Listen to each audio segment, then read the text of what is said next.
Κυρίες και κύριοι, καλησπέρα σας και καλώς ορίσατε στα Echo News by Day. Απόψε θα μάθουμε πώς η λεγόμενη γρήγορη μόδα γίνεται πλέον κυκλική και άρα πιο πράσινη, με τη βοήθεια της ιδρύτριας του Κοινωνικού Εργοστασίου Μόδας και επιστημονικής υπεύθυνης βιώσιμης μόδας στο Οικονομικό Πανεπιστήμιο Αθηνών. Η Φιώρη Ζαφυροπούλου μας εξηγεί με ποιον τρόπο ένα υλικό, αντί να καταλήξει στα σκουπίδια, μπορεί να αποκτήσει δεύτερη ζωή ως ρούχο ή αξεσουάρ. Κυρία Ζαφυροπούλου, μια νέα εποχή ανατέλει στον κόσμο της μόδας. Η κλωστοϊφαντουργία αλλάζει και γίνεται πιο πράσινη και η κυκλικότητα στη μόδα αρχίζει να παίρνει σάρκα και οστά. Βρισκόμαστε λοιπόν στο Κοινωνικό Εργοστάσιο Μόδας και θα μάθουμε πώς κάτι το οποίο υπό άλλες συνθήκες θα κατέληγε στα σκουπίδια τώρα μπορεί να πάρει δεύτερη ζωή.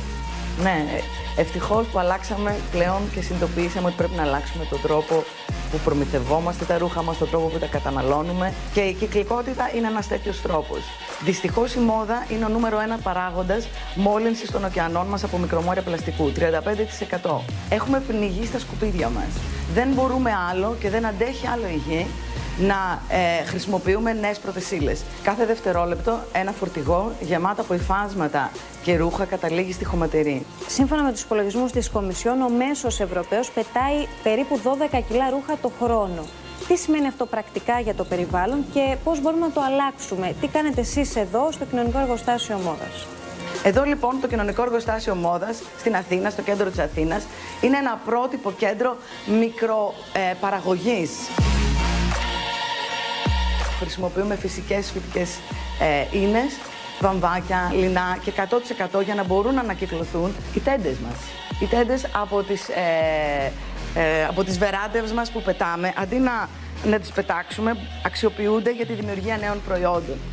Τα πανιά από τα στιοπλοϊκά μας γίνονται υπέροχες τσάντες και εξαρτήματα, τα οποία έχουν και μια πάρα πολύ μεγάλη ανθεκτικότητα. Άγριο μετάξι, που δεν έχει πεθάνει καμία πεταλούδα, από το σουφλί του Εύρου και από το σχεδιασμένο και κεντυμένο από το Εθνολογικό Μουσείο Θράκη στην Αλεξανδρούπολη. Ανακυκλώσιμο πλαστικό, όχι παρθένο πλαστικό πλέον. Φυτικές βαφές από φυτά και λουλούδια που υπάρχουν εδώ στον τόπο μας.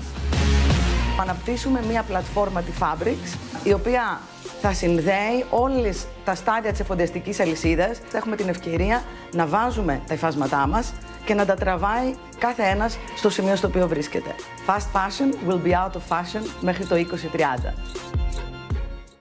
Κυρίες και κύριοι, σας ευχαριστούμε που είσαστε απόψε μαζί μας. Καλό σας βράδυ.